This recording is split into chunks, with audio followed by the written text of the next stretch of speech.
Welcome to the Franky Balls Show, starring Franky Balls, your life coach podcast. Today's subject, we're going to talk about business. This is the first time I've ever talked about business on this podcast, so we're going to cover some pretty basic stuff and also some stuff to let you get comfortable with who you're taking your life coaching from. So as I told you before, or as you might know, I run Western Canada's largest privately owned mining company, specifically in the aggregates business. We have 50 employees. We have over 10 million a year in revenue. It's me and my brother that run it. I started it and ran it for 5 years, and then he came on board after that. Usually it always makes over $1 million, sometimes $2 million, sometimes $3 million in a year. That's why I don't really care so much about these podcasts as far as making money goes. And I'm trying to give you guys the whole honest, unfiltered truth. And hopefully you can appreciate that I really don't have much need to sell you anything. So that's my business experience. A lot of people think that just happened. And it didn't. It's probably my 12th business that I started. I had many failures before I started that. And there's also a group of people that always think, oh yeah, you know what, fuck school, fuck university, fuck college, fuck high school, get in business, entrepreneurship rules. And although I do think business is good and entrepreneurship does rule, I do not think that you should not go to school. I know that I'm going counter to a lot of self-improvement advice by saying that, and a lot of very popular YouTube and Instagram and Facebook stars saying fuck school. I don't say that. I went to business school. I went to the Marriott School of Business in the States. It is ranked number 8 of all business schools in the States when I went to it. I got a 4.0. I took my studies very seriously. I would be in the library till 4 a.m. a lot of the days, and my wife and I had our first kid when I went to that school. And she took care of almost everything so that I could study business and get a 4.0. I had a full ride scholarship. After business school, I wanted to go to law school. I didn't end up going, but I did get accepted to New York School of Law. I was on Harvard's wait list before I withdrew my application. I was on Stanford's wait list before I withdrew my application. I was on Columbia's wait list before I withdrew my application. I didn't apply to University of Chicago because I just didn't realize that it was that good a school at the time. But I think I would have got into most of those schools. I scored in the top 2% of the LSAT and had a 4.0, and I had a very diverse personal statement and everything. Lived in Mexico, all those types of things that made my application good. I decided to start my mining company right before the Great Recession in 2008. So I had an LSAT prep company where I was teaching the LSAT. I had a candy business. I had a skincare business. I had a number of different businesses that just didn't do very well. I had a ice cream business even when I had an ice cream bike and an ice cream moped, and I'd buy ice cream in bulk and pedal my ass around town and sell ice cream. I had a hair salon. Me and my wife started together where she cut hair and I kind of like sold hair products and stuff like that. I've been in business, quite a bit. I had a fitness business where I was buying people's fitness before and after pictures and selling them and stuff. And nothing really was very profitable until I started my mining business. I started my mining business, and it's not all easy, and there is a fair amount of luck that most successful business people, I don't feel like they give that aspect of business enough credence. And I think that's hurt a lot of people because they pour a lot of money into these businesses that are unsuccessful, which I don't advocate for. I say start a business and bootstrap it and, only grow it as far as the cash flow will kind of support it until it's proven that the model works, and then do what you need to do. But prove the model works before you put your life savings into it, and also before you put all your time into it. Now, the reason I say let's get this school thing out of the way is because it creates a floor, right? if you're going to start a business and your business doesn't succeed, which like 80 or 90 or some people even say 95% of businesses don't succeed, so it's likely that your business won't succeed no matter how confident you are. There's a floor under you. So if you have a bachelor's degree, the floor is your bachelor's degree. So the worst that can happen to you if your business fails is you have to go work at a mid-level job using your bachelor's degree, which isn't horrible, but it's not throwing bags of garbage in the back of a truck or working at one of my mines shoveling gravel all day, being all greasy and working at 2 o'clock in the morning. If you go to school and you get a law degree or a dental degree or a doctor degree or something like that, and then you start a business and it fails, it's not that big a deal. You just go back, you practice law, you make your $250,000 a year. It's not the end of the world. But if you start a business and you spend your 20s in that area of business that is very, very common, where you're working 12 to 14 hours a day and you're only making $5,000 less than your top paid employee, even though you work twice as hard as them, you can spend 10 years quite easily when you start a business in that area. And next thing you know, your 20s are gone and you find yourself at 35 and you're working at your Subway franchise, or you're working at your shoe store, or you're working at some internet company and you're 35 years old making $40,000 a year, working 14 hours a day. Your options at that point are very bleak if you didn't go to school. So that's reason number one. School puts a floor under you so that if your business fails, which it likely will, I mean statistically it will fail, you have this floor that catches you and you're not all the way back to the point where you're throwing bags of garbage into the back of a truck. The reason number two I say go to school is because school makes you smarter, man. Go to school, read, learn, socialize. School does so many things for you. It teaches you how to keep a schedule, get up in the morning, submit reports on time, study really hard, stay up till 4 in the morning when it's needed, socialize. It does all these types of things, and at the end of it you get a piece of paper that I agree you could probably get online and be just as smart as, but you still don't get a piece of paper from some university saying you did all those things. And school's always going to be a big enough part of society that different groups are going to require that piece of paper. I just recently got my pilot's license so I could fly to some of my mines without having to drive, which I'm doing now as I record this podcast. But even the pilots are now requiring a bachelor's degree. They don't care what it's to, they just want a bachelor's degree. Why? Doesn't make any sense, but they require it. That's why you need at least a bachelor's degree. Preferably more, preferably a professional degree, but at least get a bachelor's degree if you're a younger person. Even my wife's a paramedic now. She's a advanced care paramedic, and she works with firefighters a lot.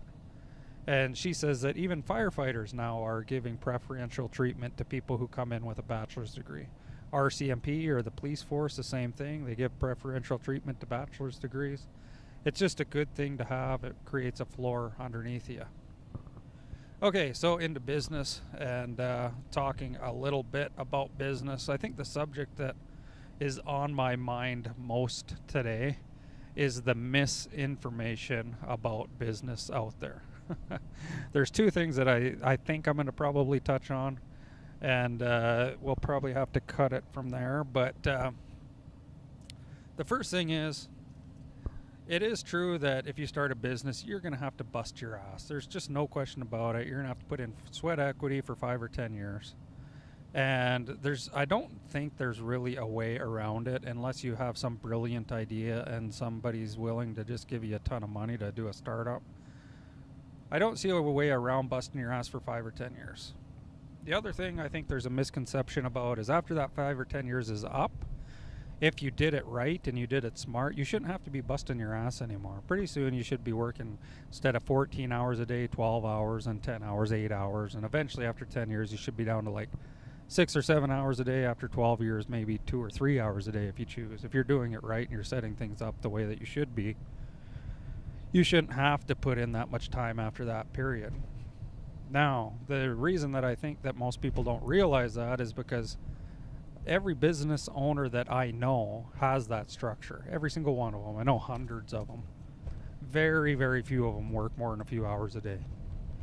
But the other thing that is also true is I don't think one of their employees would realize that. I think if you ask any of their employees, they would say, "Oh, he's such a hard worker.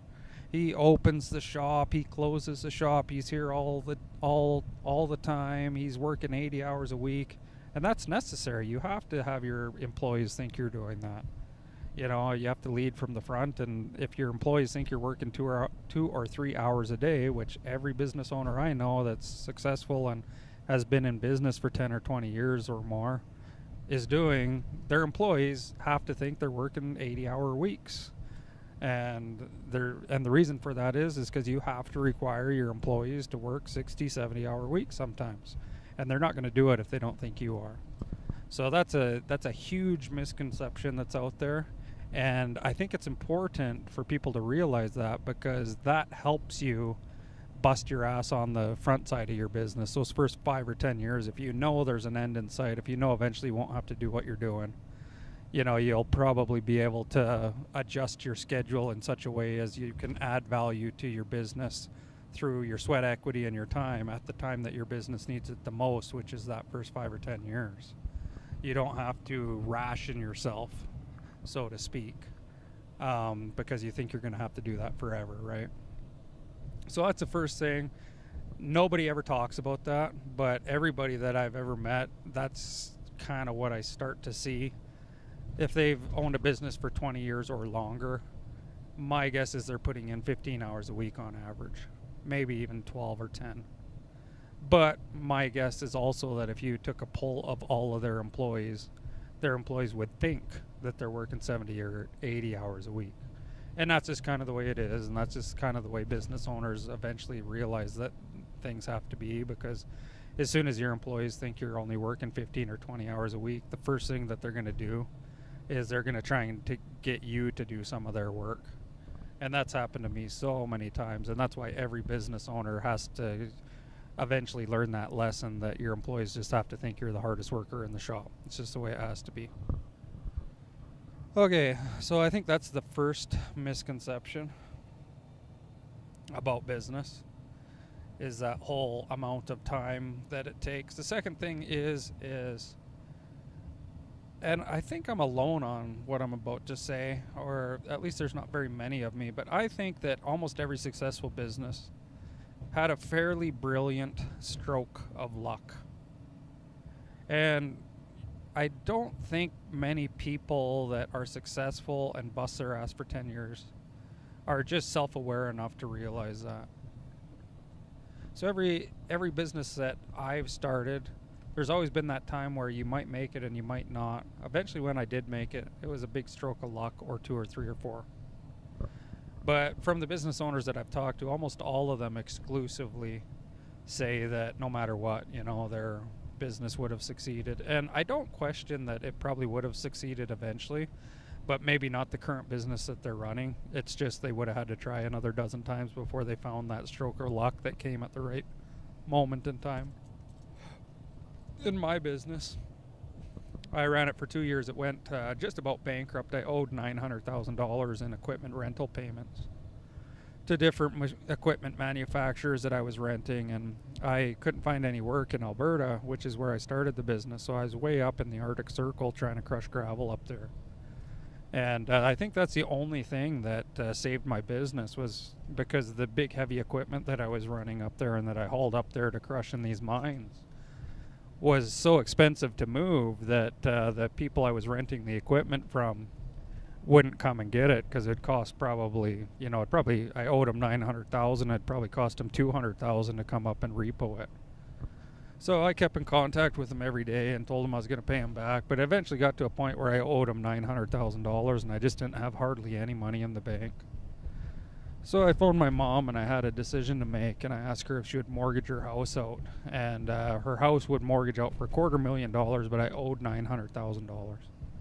I just wasn't making any money. I thought the job that I bid up there would be a lot more profitable than it was. the winter hit us at a bad moment in time before the job was done, and I was forced to try and do it through the winter, and it just wasn't working out.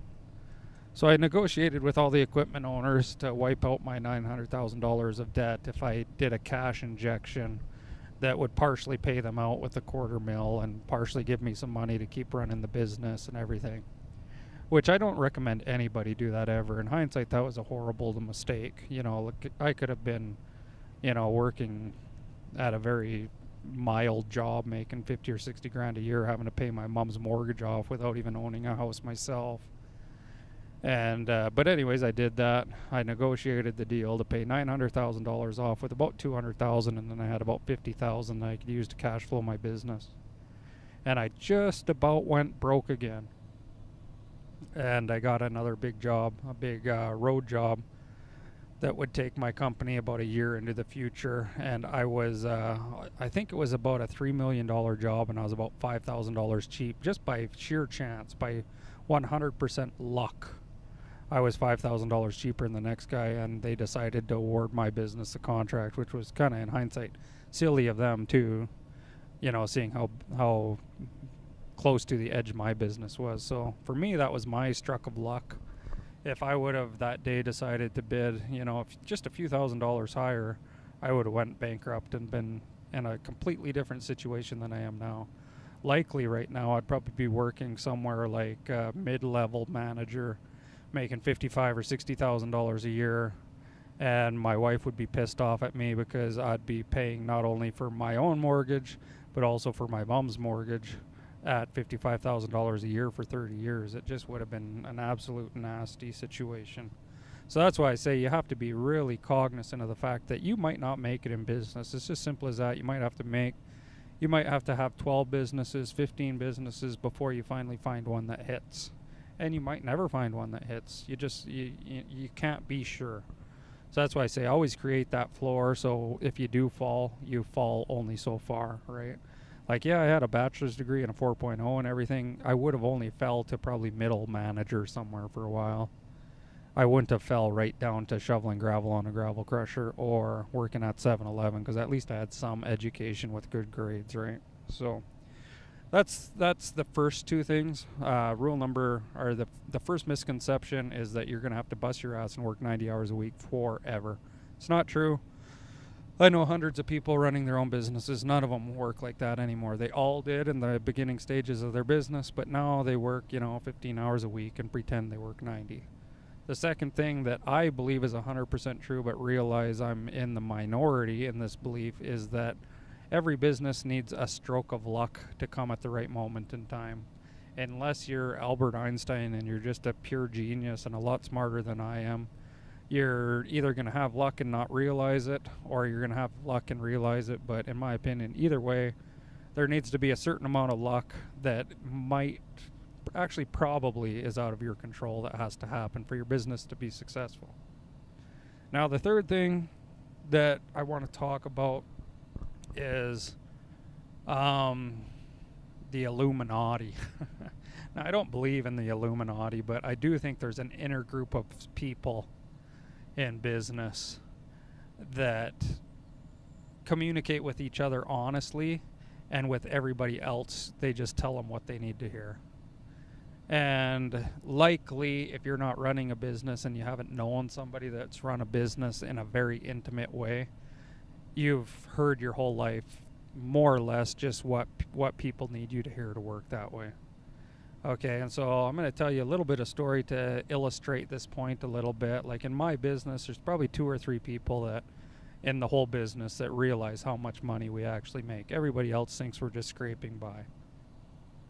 It has to be that way, though. It can't be any other way, because as soon as all my employees find out that I had a $2 or a $3 million year, they're going to want this huge portion of the pie. People who are working for your company very seldomly give any credit to the fact that you have this big business that you need to run and make a return on your money with and everything, right? They just don't. They see the net income line. If it says $2 or $3 million in a 50 employee company, they're going to want their, $25,000 or $50,000 bonus, because they're going to think that all that money should be divided equally or something. As a result of that, there's usually a very tight inner circle of people in any business that kind of know what's really going on. And then everybody else just hears whatever that inner circle thinks they should hear that would benefit the business the most. I think very few people in the world realize that. I think maybe 1 in 1,000 people realize that, and that's why I call it the Illuminati, right? Because it kind of exists. It's just not like structured in a way where they call themselves the Illuminati. It's just an inner circle of people that have kind of figured it out in one way or another, right? So there's probably been times, though, or there may have been times, depending on where you're at in your company or your business, where you might have had the opportunity to be invited into that inner circle and screwed it up in some way. So almost all of my main guys that I have over, 5 or 10 people in my company, they're not in my inner circle. They don't get to know how much I'm bidding on jobs or how much we're profiting or any of that. They don't get to know any of that. But for most of them, there's been a time or two where I've kind of tested, where their loyalties lie, I guess, or what they would do if they had that kind of information. And almost always they fail, which is such a weird thing, because if they would, have a little different perspective on the world, a little more red pill, I guess you would say, they probably would have been able to get themselves into that inner circle a little bit.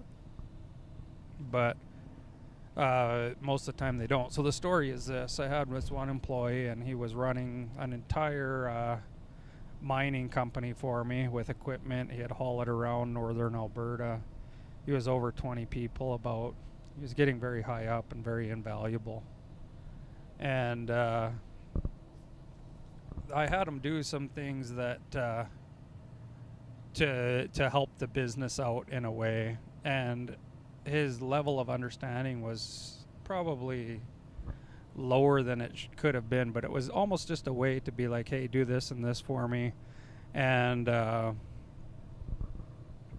I was testing to see whether his loyalties were with like the business as a whole or with the 15 or 20 people that he was over.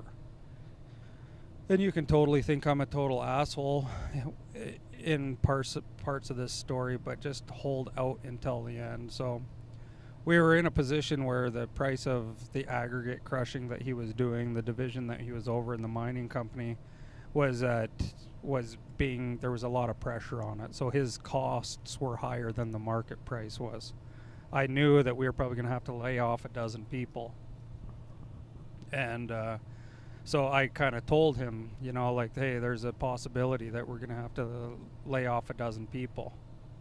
But I don't really want anybody to know this until we're done this job, because I don't want to have 15 people quit on us and have all this expensive mining equipment that's very specialized with nobody to run it. So don't tell anybody that we're running out of work until we're done the work. And of course he said, yeah, he wouldn't tell anybody. Don't worry about it. And I assured him that his job would be safe, which it would have been. And he had a big moral issue. We had a conversation about this for over the course of about 2 weeks. Him saying I needed to tell all these guys, and me saying no, I didn't. And so my justification was, I have 50 people, and all of those 50 people at one time or another, well, not all of them, but most of them will quit if they have another job and give me an hour's notice. That's just a fact of life. Even the people who don't think they would ever do that to you will do that to you. I've had like several hundred employees over the course of my life, and even the most loyal of employees, the minute they feel like they have a little tiny bit better prospect, will quit you with a half an hour's notice to go to the little better prospect. That's just the way employees are. I don't think that it's a good thing or a bad thing. I just think it's the way that it is. Like I said, I'll bet you if you added all the employees I've had up, it'd be close to 1,000. So if you disagree with that, then, I'll definitely take your account into mind. But most people who disagree with that haven't had more than 10 employees. And the reason I know that is because when I had 10 employees, I didn't think they would either. But after 1,000 people that have worked for me over the years, that's my new view, right? As soon as somebody gets a better offer, they're gone. So my justification is the law. I have to give them 2 weeks, and so they're gonna get their 2 weeks, which is more than they would give me, right? It's just very red pill. But if you're gonna run a business the size that I run a business, you have to make some hard decisions. And if you're gonna be one of the blue pill, like all about feelings and everything else, well, that's fine. You can do that, but you won't be running a competitive mining company, with 50 employees. You just won't be able to compete with me or anybody at that level if you're gonna, if you're gonna not play business in the way that most competitive businesses compete, right? It's just too expensive to not do that. Okay, so I told him this, and eventually, and what ended up happening was he told all the employees in a way that wasn't direct, but kind of told them. And so as a result of all these dozen employees, or 15, or however many employees we had at that time that were going to get laid off of that division, essentially he made it worse, not only for me but for the employees, right? Because now the employees, instead of doing a job in 2 weeks that would take 2 weeks, they took 4 weeks to do a 2-week job. And it was worse for everybody involved, because if they wouldn't have found out, or if you wouldn't have told the employees that I was going to have to lay them off after that job, they would have done the 2-week job in 2 weeks, and then I would have had to pay them 2 weeks salary to go find another job. So they wouldn't be working, but they'd still have 2 weeks salary that was due to be paid to them by law. So he didn't do the employees any favors, because they all slowed down to make the job last longer. So they turned a 2-week job into a 4-week job. But now they then had notice. So as soon as the job was done, they actually were going to get laid off, because at that point it made no sense for me not to give them their notice, because they knew they were getting laid off anyways. But the more important part of this story is the main guy, his name was Bruce, that was running that whole entire division, showed his cards in a way that didn't allow him to get into what he probably didn't even know existed, that inner circle, where if he would have had the business's best interests at heart, he probably would have been invited into that inner circle. He probably would have started to been able to bid on jobs. He probably would have been able to look at the business's numbers and see how much it actually made. And as soon as you're part of that inner circle, your salary pretty much gets tripled or quadrupled, or 100x sometimes. You make he was at that time making probably $150,000 a year. If he was in that inner circle of 2 or 3 or 4 people, when we had those $3 or $4 million years, he would have got probably $500,000 bonus. And all he would have had to do at that point in time was prove he was capable of being in the inner circle. And essentially that just means seeing the world for the way that it is, and not for the way that you think that it should be in a moral perspective.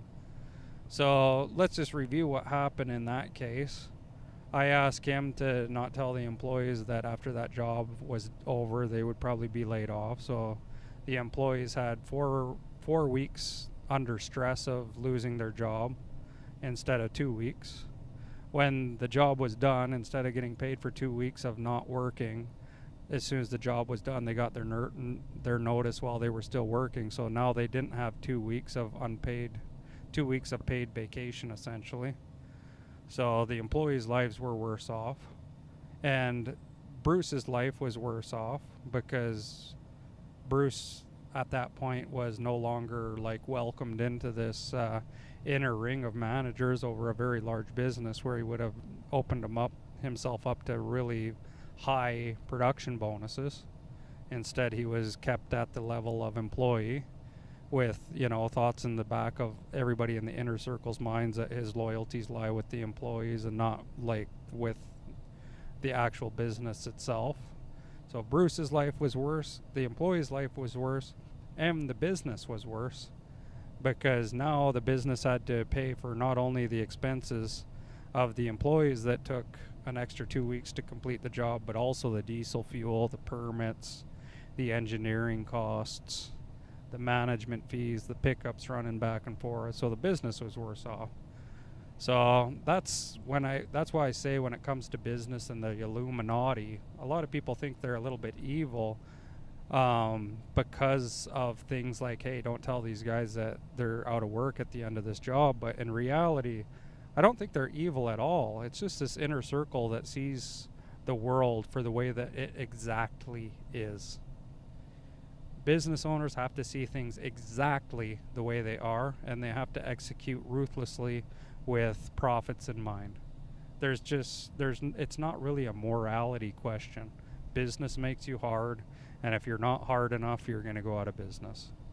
I know that doesn't make people feel good. I know that's not like the Tony Robbins feeling you get when you realize that, but every business that I've been a part of that's been successful has had that inner circle that is just like, hey, this is the way the world is. This is the way that it works. It's ruthless.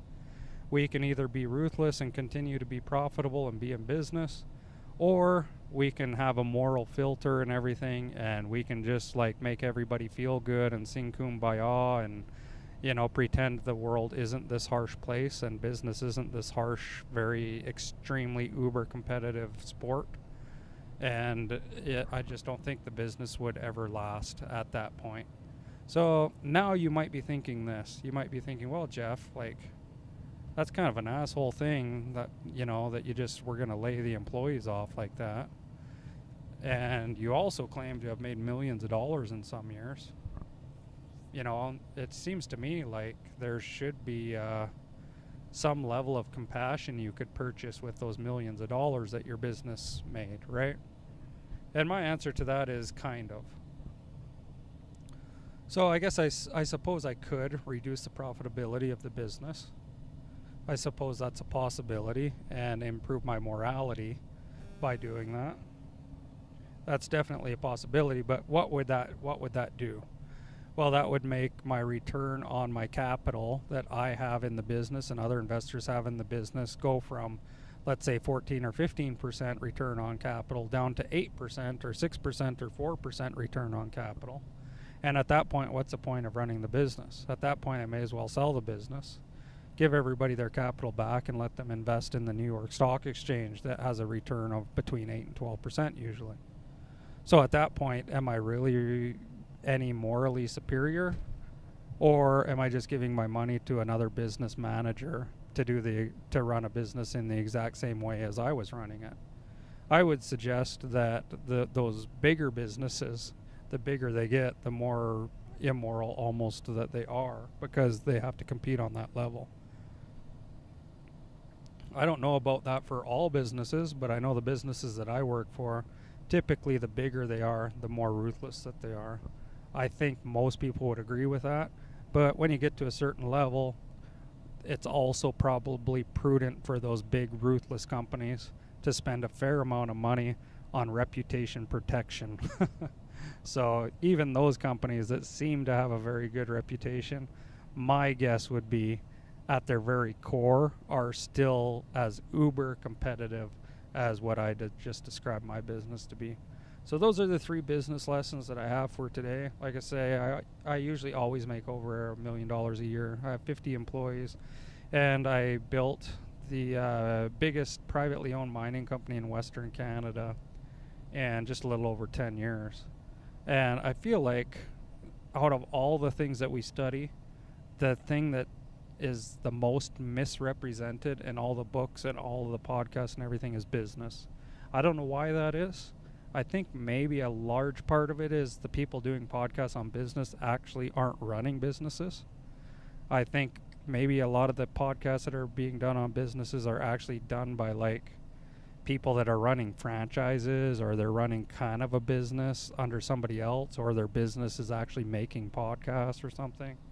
And it's not really a true business. Like right now, as I'm recording this podcast, I'm in between business calls driving to one of my mines. Like I'm running a real business here. So it's not, this isn't my job. I'm not making money off these podcasts. This is my art form. It's my life's work that I'm passionate about to make art. It has nothing to do with money. So I feel like I have the ability to give the raw truth where most of the feel-good business podcasters are almost, I would say, from what I've heard and what I've experienced in business and the hundreds of people I know in business, are almost trying to peddle good emotions rather than good business advice. So out of all of the different areas that I talk about on my podcast, I would suggest be the most suspicious of people giving business advice. If they're giving you business advice, make damn sure you know what kind of business that they run and how they got their experience, and that it's not just they started a podcast and had the ability to manipulate their social presence in such a way that it seems like they're running a big business, when in reality it's just a glorified podcast, which is what I found to be the case in a lot of the things that I've heard. So anyways, that's Franky Ball's show, Franky Ball's life coaching podcast, our business section. Cheers.